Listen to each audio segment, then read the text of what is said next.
So Christine, good morning.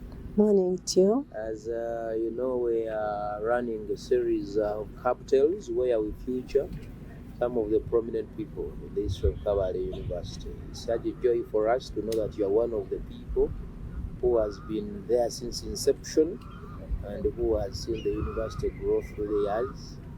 And we know that starting is not easy, and that is why we believe that we would be interested in knowing those very people who are part of the vision and the seeding to see the Kabale University start to grow to become the beacon of academic excellence that we see today. So you are welcome, and I'll quickly ask that kindly introduce yourself and tell us briefly who is the person in the names that we know as Christian today. Thank you, Mr. Sempongo. I'm happy to be here, and I thank God for Kabale University. My name is Tugume Christine, working with Academic Registrar's Office in Department of Admissions and Registration. Yeah, for me, I was born from Buchundura, Kashambia, and we are staying at Chisis Hospital. My father started with Dr. Sharp, Chisis Hospital. And I was inspired by my father, who started Chisis Hospital, the way he started with Kabale University, to remain in the institution, to see it growing. I started working with Kabale University 2002 in March, and Kabale University opened officially 2002 October 21st. It wasn't easy starting the university. I started working with Kabale University. I'm the one who received the 42 students and managed to shortlist the first workers by the help of Mr. Henry Tiagenda, who was the one to guide me what I was supposed to do. I was the one selling application forms, receiving students, typing these application forms, registration forms. So I'm happy to be here. So Christine, that is a very interesting part of history, and we are happy to have you, and that also tap into some of that history. So you mentioned a bit of that, and you mentioned Mr. Henry Tiagenda, Colonel Henry Tiagenda, as one of the people. Who did he work as during those early years, and what are some of your early memories then of the starting there, as we say, the university as a young university starting? He was like a secretary to the university at the moment. He was the headmaster of Kigezi High School. But for me, I was sitting in this building, this side, and the other side it was council, the government. So he could give me the duties, what I'm supposed to do at that time. Yes. So, and besides Mr. Henry Tiagenda, who are some of the key people that you remember who were instrumental in those early years to help the university start off? Yeah, as I said, I used to collect money. We had no account number for the university. I could collect money, giving it to Mr. Benjamin Tugiaikayo to keep for the university until they opened officially. There was Mr. Professor Mondo Kagonyera, Professor Kanyihamba, Madam Nkundechi for her, she died. Jole Mashija, Mr. Ibiaba Kama, she also died. So at the start there, what are some of the key challenges that you faced in starting the university? The university had no money, and because it is still on the land of government. There were some people who never wanted the university to start. So like after they started, some people could just say, we don't want the university to continue. Some people ran away. Some of us, we stayed, we persisted. But with the help of people from Kigezi, they continued working very hard to see that the university can continue. And when we could really be interested in finding out what are some of the major motivations behind your staying when everybody was going, because starting is not easy. Starting an academic institution, especially one such as this, which was far out of the traditional known area for universities. So what were some of those motivations that really kept you at Kabale even when the university did not have anything significant to hook you up? We had academic registrar, Mr. He was a Reverend Kabale James. He was a person who could encourage us to work very hard and to be focused. He could tell us many things, what we are supposed to do, what we are not supposed to do, what you should talk when you are in big people, what you are not supposed to talk. So Reverend Kabale encouraged me to remain in this university. So now you hint on Bruce Kabale, may his soul rest in peace. Would you remember some of the significant contributions that he made to the university besides the mentorship that you mentioned? He's the one who initiated this Kabale scholarship. He was a man of God preaching to us, so we learned many things from him. And now when you look back, in 2015 the university became a public university, meaning it started getting support from government. When you look back at the Kabale University you see today, 2024, and you compare with the one we had in those early 2000 years, what are some of the major achievements that you see Kabale University has made over the years? Yeah, my appreciation goes to Professor Joy Kwesiga. She's a role model. At that time where everyone was weak, but for her, she worked very hard. We worked with her, see that we got a charter through her efforts. So I remember one day when we came with her we are from Kampala, and when we reached at Kabaraga with a charter, we moved with her on foot until Kabale in rainfall. So she's a role model. She's a hero. That's wherever we are, it's because of her efforts. I appreciate her and I thank her so much. She worked very hard that Kabale University can continue.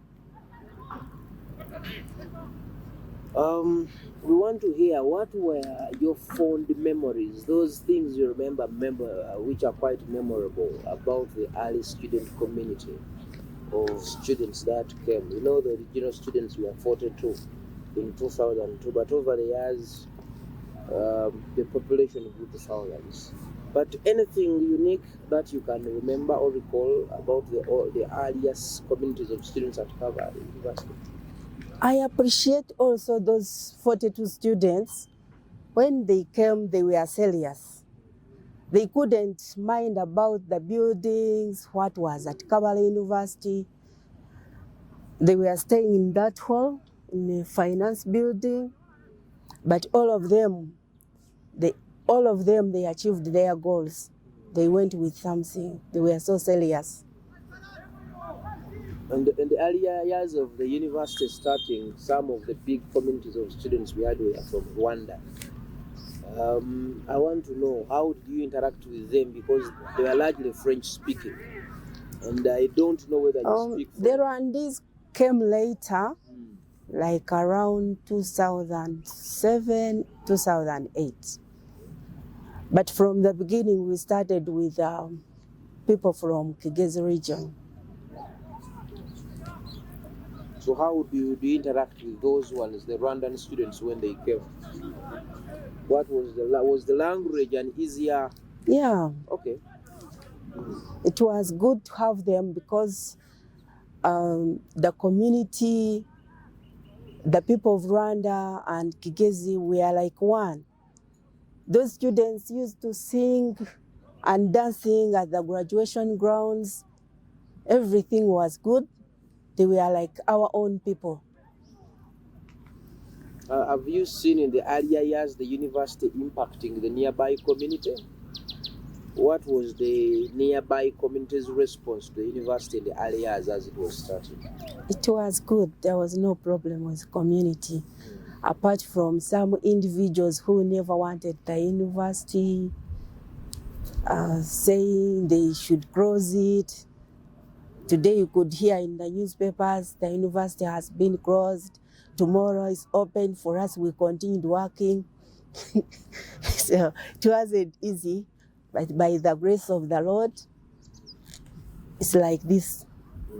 Yeah. Now, you mentioned the time you got the charter, Professor Kwesiga, traveling from Kampala to reaching Kabalaga, walking on foot to celebrate it.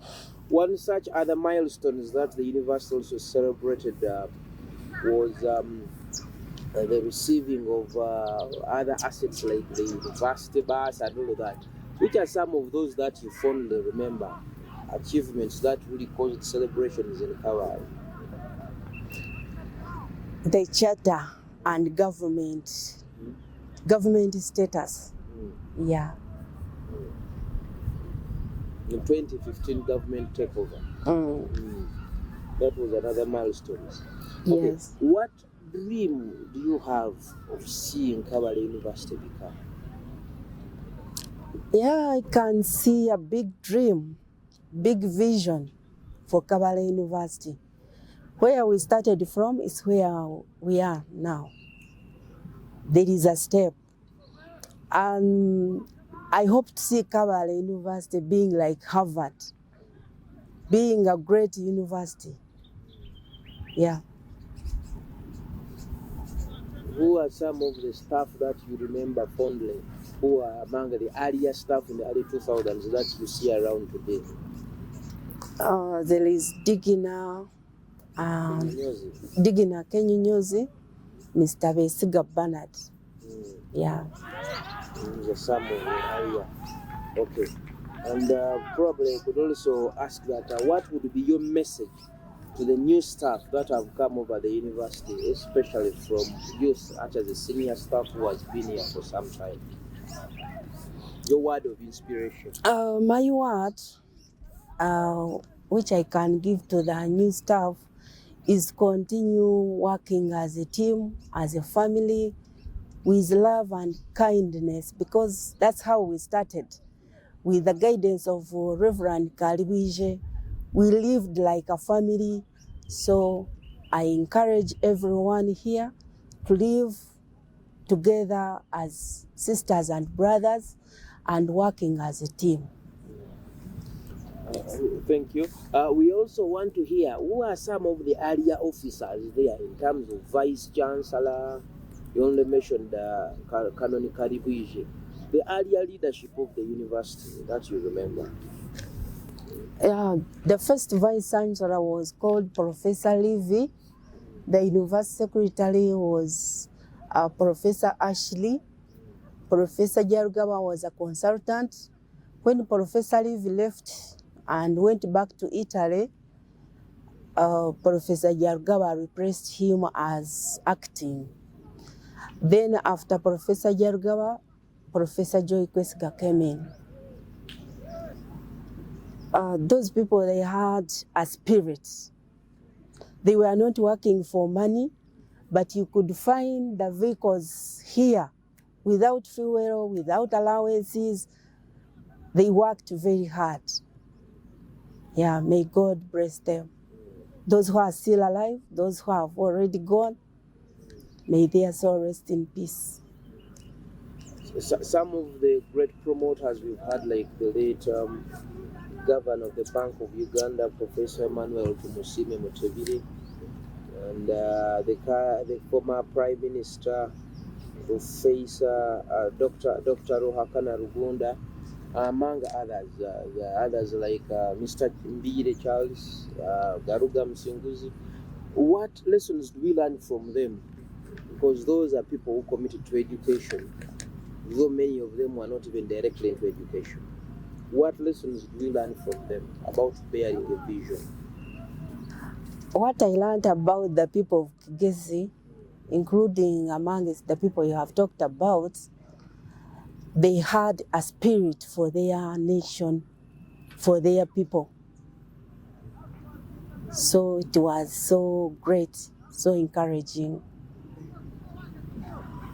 And probably lastly, I would also mention that from the time we became a public university, after 2015 government statutory declaration, what have you seen as the major changes happening in the Kabale University since government took over? By the way, I have to thank government. I want to thank the President of Uganda for what he did to us, to sign that Kabale University can change from private to government. It was so wonderful. When we joined government, before there was a crisis, but when government came in, they paid everything to us. Nobody can ask anything. They cleared all the bills for us. So I thank the government of Uganda and the president. On that particular one of the areas where Professor Kwesiga has mentioned and which is also written about is that sometimes the staff would go for months without salary when the university was still private. And really give us a feel of what that situation was and how did you survive through some of those tough times? The situation wasn't good, but we persisted, hoping that maybe God can change such situation. We are serving a living God, so let us persist. So we could stay with, for me that time I was a liaison officer, Kampala office, when the government was coming in to take it as a government institution. I was the liaison officer. I was the one to see that every information from Kabale University to President's office to education, working with Honorable Manzi, may his soul rest in peace. So we managed to stay in relatives. You could stay with a relative when he's going to Kampala to work, they can take you. When they are coming back, they take you back home. We had no money. Yeah. That speaks about the level of commitment and a bit of that history. But I want to hear, Kabale as a university takes the name from a district of Uganda called Kabale. This is common even for other universities, not just Kabale, Makerere, Harvard, elsewhere, Sorotolira. What are some of the changes that you think you've seen in Kabale as a region which could have come from the university? Because the university being here has also made a contribution to the growth of the community. So we want to hear some of those you've seen and probably also your word of advice to people of Kabale to embrace the university as their asset. Yeah, it was good for these people from Kigezi region to start this university. The university is helping everyone, not only the people from Kabale, but the people of Uganda and the neighboring countries like Rwanda, Burundi, Congo, Tanzania. They are here. We have some lecturers who are from Kenya, Tanzania, students. So it's so great. So the community, we must love the people who are coming from very far. We must love them like brothers and sisters. not treating them, this one is from here, this one is from here. They are our own people because Kabale is growing. If you can see the buildings, the hostels, people from other places, they are the ones living there, not only people from Kabale. Okay. Finally, I want to hear what are your parting words for those who will come after you and me are gone. What message do you want them to find in this place about our university, which we are sitting in now and working for? My word is to tell them to love one another. We are just passing through. But whatever we are doing, we must think about our people. People from Guru, people from Bundibujo, they are our own people. Whether it's a new staff from everywhere, we should treat them well, like our own people. And now I can see the university is growing. I encourage parents, I encourage parents to bring their children here. We started as 42 students, but now we have like 600 and more students. So we have grown to over 5,000 student population. The glory to God. I wanted to hear, what are your memories of Mukombe libraries? One of the oldest buildings on campus. By the way, Mukombe Library, the first books to be designed in the library. I'm the one who was carrying the books from this office with my head. We had no vehicles. I could carry the books with another lady. She died, Emily. Tuinobujo Emily, she died. We wrote the book, we typed them, we designed them. We are not librarians, but we are working like librarians. Yeah. That is binding them and carrying them to the library. Yeah, with our own heads. Do you remember the name of the librarian at that time? We had no librarian. We were the ones to carry the books and take them there, design them, we cross, go back here to work. Afterwards, they brought one sometime who was called Kabiriji. Yeah, but at first, I was working like a bursar, a secretary, university secretary, a sweeper, human resource manager. Yeah, I thank God for that. That what we started is developing. It's by the grace of the Lord, not our own power, by the power of the Most High God. Thank you. On that one, do you remember how many buildings we had around here when the university started? The university, there were only this and this one. These are two. The library. And the other ones, a library, Mukombe, and those small ones. And these ones going up where there is tourism and yeah. Do you have memories of who are some of those very first lecturers to teach in 2000? Do you have any memories? Any name of those earlier lecturers? One was called Nyonyozi Johnson, he died in COVID. Another one, Betty Matejeko. Another one, Wenceslus.